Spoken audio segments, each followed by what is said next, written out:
glad we made that decision together. I've been enjoying, oops, one hit the floor. Hi, welcome to Yarn Crafts by Allison. I'm Allison, and I'm so glad that you're here. Grab your knitting and let's talk about some things I've been working on. Today, we are specifically talking about gift knits. It is 6 days until Christmas right now, and we are well in the swing of getting ready for Christmas around here. I have 2 little kids, so we've been baking cookies and making paper chains and all the fun holiday things. I've also been doing a good amount of gift knitting. I always do some gift knitting. I usually don't start until about October. I don't mind having a shorter amount of time to do all my gift knitting. I'm not someone who is particularly good about planning ahead with these things. I think that probably goes for a lot of us. But I do have several projects that I have completed. I'm actually basically done with all of my gift crafting, and I still have a week before Christmas. So I'm getting to work on some things for myself in the days leading up to Christmas, which is really abnormal for me. I'm usually working on gifts and crafting right up until Christmas, which is fine with me. I would be knitting or crocheting or whatever, no matter what. So the first thing I'll talk about is actually a pair of things. We'll talk about these first. So I have 2 cabled hats here. This pattern is called Jason's Cashmere Hat by Thomson. These are both out of acrylic. This one is for my father-in-law. He is pretty sensitive to wool, so my mother-in-law requested no wool for this when I asked her what he could use this year. So we're doing all acrylic. This is Lion brand Heartland. I have no idea. I've had this yarn for a long time, and I'm really bad about saving yarn labels. So I don't know what color this is, but they're both Lion brand Heartland. And so this one's for my father-in-law, and this one is for a work party. I'm a dance teacher, and so every year at the beginning of January, before we go back to teaching after Christmas break, we have a little Christmas party and we do a white elephant exchange. So I usually do a knitted item or 2 for that. So this year I went with this hat. This is a free pattern, and I really liked it. I knit each of these up in like a day or 2. I had almost finished the body of the blue one. This is the one I did first. And I thought I was pretty close to being ready for decreases for the crown. I went back and looked at the pattern and realized I had been doing the motif wrong all the way through the body of the hat. So I had to frog all the way back to right after the very first cable crossing and redo all of that. But even with undoing a big portion of the hat, this only took me a couple of days, and this one was even faster. I basically had the pattern memorized after the first time around. So this was a really nice, quick little gift knit, and it's really squishy. I really like this. So that is Jason's Cashmere Hat times 2. Next I have something I talked about, shaky camera, sorry. Something I talked about in my previous podcast a couple weeks ago. This is the Farmer's Market Tote by, I'm looking at my notes here, by McKinley. This yarn is Lion brand Lazy Days, which is a chain knit construction, and this is in the color Wood Rose. This is gonna be for my sister.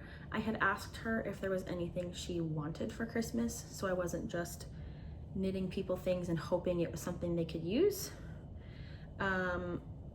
Takes a little bit of the surprise magic out of it, but she'll have something she actually wants. So this is the pattern she sent me. We went in my stash and we picked out yarn together, and I think this turned out really great. This lace pattern is so pretty. Focus, there we go. Look how pretty that is. And it's no cables or anything, it's just a lace pattern with increases and decreases and yarn overs to make this little traveling stitch motif. This bag is knit. You knit the bottom panel on the bias, and then you pick up stitches all around that bottom panel. I'll hold it like this so you can see. Yeah, so it's just like a rectangular bottom panel, and then you pick up stitches all around, and then after that you're working in the round. You do a section of garter stitch, the whole big section of lace, and then you go back to garter stitch to add some support at the top. I was definitely severely playing yarn chicken with this project. I would have preferred the straps to be like twice the thickness that I got them. But to reclaim some of that yarn, I would have had to probably undo all of this and take some of these rows, and I just didn't want to reknit the whole bag. So, but I did a pretty tight standard bind off, so it's not going to stretch out too terribly, even though the straps are smaller. So, and this one probably took me about a week to do. I didn't have a ton of knitting time that particular week, so if you have more free time than I do, you could probably knit this up in just a few days if you're really determined to do one before Christmas. So that is the Farmer's Market Tote by Kara McKinley. Now the next thing I have is a yarn. If you have watched my podcast, my last couple podcasts, I've had this same yarn kicking around. This is Knit Picks Hawthorne in the color Turkish Delight. Last year I had knit a hat for my daughter out of this same yarn. I had knit her a Musselburgh by Ysolda Teague. I love that pattern so much. I think I have talked about it just about every single podcast I've ever done. I've mentioned that pattern. I love it. And fun fact, that was actually my first paid for pattern that I ever purchased. But this pattern is Ribbed Socks for Kids by Susan B. Anderson. Heel flap and gusset. Really simple. I think this was 48 stitch cast on, and it's a 3x1 ribbed sock. So these are for my daughter. She has a matching set of a hat and mittens that I've previously made for her. I made the hat last year, made the mittens last month, finished them last month, and then there was enough left over to make her a pair of socks. So these will be for her for Christmas. I just know that I made these. I was knitting them in front of her. She's the one who told me she wanted socks out of that remaining yarn. But I told her when I finished them, she asked, "Mama, can I have these? Can I have the socks?" And I said, "Well, you can have them now, or you can wait. I can wrap them up for Christmas, and it can be something else you can open on Christmas, and it'll be a fun thing to look forward to." So she is only 3, not quite 4, so I was surprised when she told me she wanted to wait and open them on Christmas. So these will be another little Christmas gift for my daughter. A similar vein, I have this sock for my son. Now, I originally intended this to be, I want to have this done by Christmas, and I would still like that, but I'm just decided to take the deadline off of myself. So this is a spiral knit tube socks by Leef Bloomenstiel. Hopefully that's how you pronounce that last name, Bloomenstiel. This is in Knit Picks Stroll. It's a sock weight yarn, and this is one of their tonals. I don't have the, oh, I do have the yarn. I have the yarn label. Amazing. Good job, past Allison. So this is Knit Picks Stroll, fingering weight in the color Heartfelt. So, yay me for even remembering that was in there. This is 75% fine superwash merino and 25% nylon. So these will be socks for my son. They're probably not gonna be done for Christmas because I just have so many knits for myself that I wanna be working on right now. And I hardly ever get to knit for myself right before Christmas. So since almost everything else is done, I decided, he's 2, he just turned 2 a few months ago. He's not gonna be super like thrilled about receiving socks. He does like when I knit him things, but he's not even really old enough to notice if my daughter gets a pair of socks and he doesn't. So I decided I'm just gonna work on these at my leisure. But so these are the spiral knit tube socks by Leef Bloomenstiel, and it's fun because there won't be a heel at all.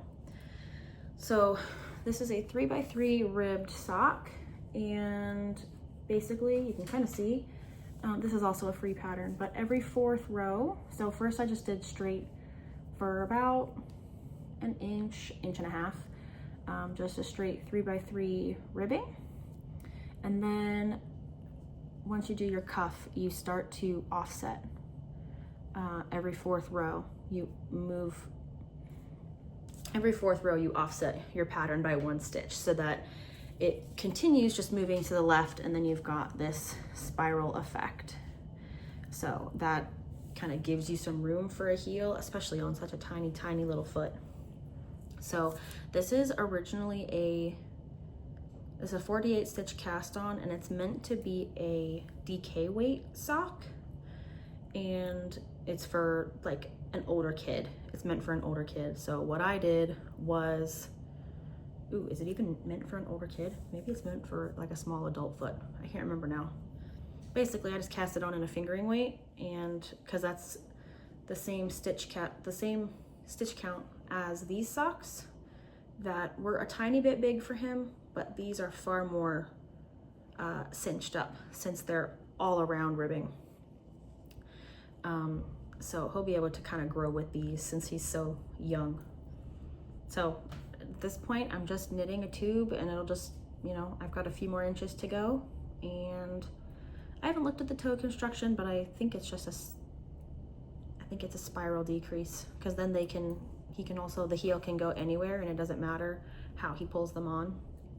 So that is the tube sock for my son. Now, projects that I want to talk about today are kind of a matched set. So I don't know that I've ever talked about a crochet project on this channel. I started out as a crocheter more than 20 years ago now, actually. Wow. My mom taught me to crochet when I was 6, and I did a lot of crocheting as a kid, and I kind of stopped crocheting as much like in middle school, early high school, and then when I was probably 15 or 16, I picked crochet back up, and I did a lot of crocheting from that point on. Maybe a little older than that, maybe 16, 17. But after college, I developed rheumatoid arthritis, and I couldn't crochet for a really long time. And I had heard some people, like YouTubers that I enjoyed watching, who were knitters. I had heard some of them say that knitting was easier on their hands than crochet. So I thought, you know, I've been wanting to get back into crochet, and I had a little bit, but I couldn't crochet very long. It would really bother my hands. So I thought I would give knitting another try. I had kind of picked it up a little bit when I was probably 12 or so. I had done a little bit. I had done a few like washcloths and things, but I really never got into it. The leaflet that I had was really didn't give any guidance on how to hold the yarn, how to hold the needles. I think there was a vague attempt at teaching English style, but it just felt very clunky. I really never got the hang of it. When I picked it up again about 5 or 6 years ago, I learned Continental, which I feel if you're already a crocheter, learning continental knitting is, in my opinion, way easier to make the crossover from one craft to the other because you're tensioning the yarn with the same hand. So I hold my yarn essentially the same way when I'm knitting versus crocheting. But I found that it was way easier on my hands, so that's kind of how I made the transition from crochet to knitting. But my arthritis has been way less intense the last couple years, so I do occasionally pick up a crochet hook. Now I can without really hurting my hands. So I am working on some little baby doll blankets and pillows for my kids. My husband does a lot of woodworking, so he's going to be making little baby doll beds, and then I'm making blankets and pillows to go on the beds. My daughter already has a baby that she loves. My son really wants a baby. He's really into playing with dolls and stuffed animals and stuff right now. He always wants to tuck them into bed, so he's receiving a baby for Christmas, and they will have these little baby doll blankets to go on. So these are crochet.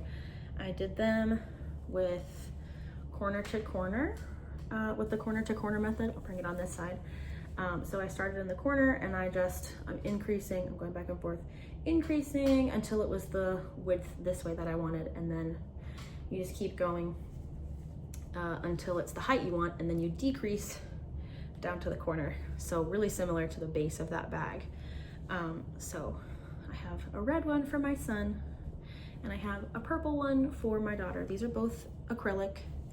This is Yarn Bee, the Hobby Lobby brand, 100% acrylic. I think it's just called I Love This Yarn. And this is in the red color. And then this is more of that Lion brand Heartland acrylic. And I don't know the name of this colorway. I've had this yarn forever. I was going to make a queen-sized Afghan at one point and lost steam and decided I had no more interest in that project. So that's why I've started using some of it up, which is nice because it's nice soft acrylic.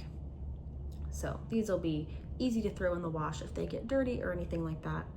And I have some of I have several skeins of this, so the red isn't a problem. I don't have very much of the purple left. I've just got this little teeny little ball.